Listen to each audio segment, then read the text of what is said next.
Kia ora, ko fusmataho. Nā mai ki te whare, welcome to the House.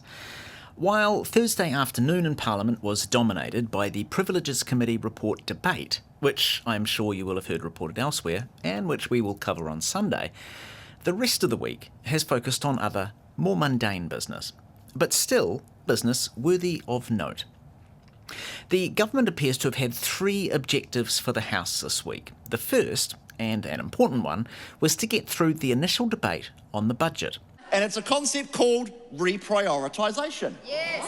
Which is that if the government wants to spend more money on a particular thing, the first thing we should do is look at what the government spends money on now and say, hang on a minute, might there be a better way? It has chosen to pay for this budget by cutting the wages of working women. That's right. And Mr. Speaker, this budget will forever be known as the budget that cut women's pay. These days, the quite long initial budget debate is harder to let dribble on, so the House spent a good chunk of the week in completing the budget debate, and it did survive the crucial second reading vote. The ayes are 68, the noes are 49. The question is agreed to. Appropriation 2025-26 Estimates Bill, second reading. The budget now goes into Select Committee and will be the entire focus of what is called Scrutiny Week, taking place the week after next. Now that is when ministers will appear before the various committees to defend their budget plans. The second key objective was one that probably wasn't in the original plan for this week. It was to finally polish off the bills that the government had wanted approved back in Budget Week.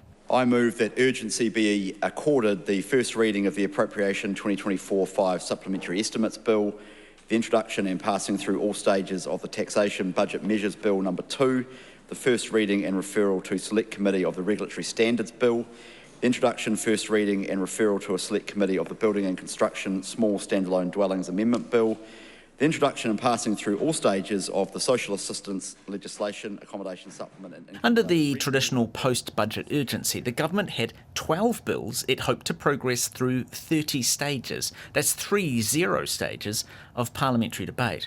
It was pretty ambitious, and it did not happen. Despite sittings that lasted until midnight on Sunday, they ran out of time. And only 2 bills had been completed. A number were as yet untouched, and 13 stages unfinished or even unstarted. So this week's plan for the House had MPs returning to the well for more of the same. And just like last time, progress was slow. Very slow.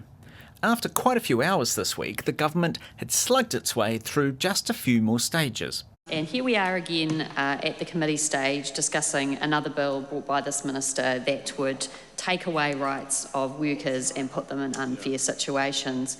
Unfortunately, no longer a surprise. Through the contributions, I've been hearing about fairness, and that is at the heart of why this government is passing this legislation.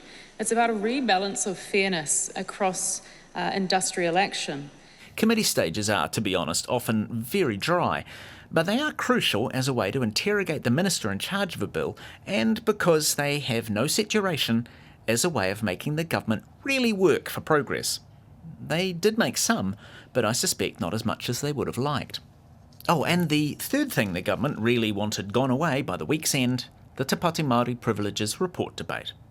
Madam Speaker, there's no winners in this debate. That's right. Each party in this House might think that they're winning by talking to the people that support them.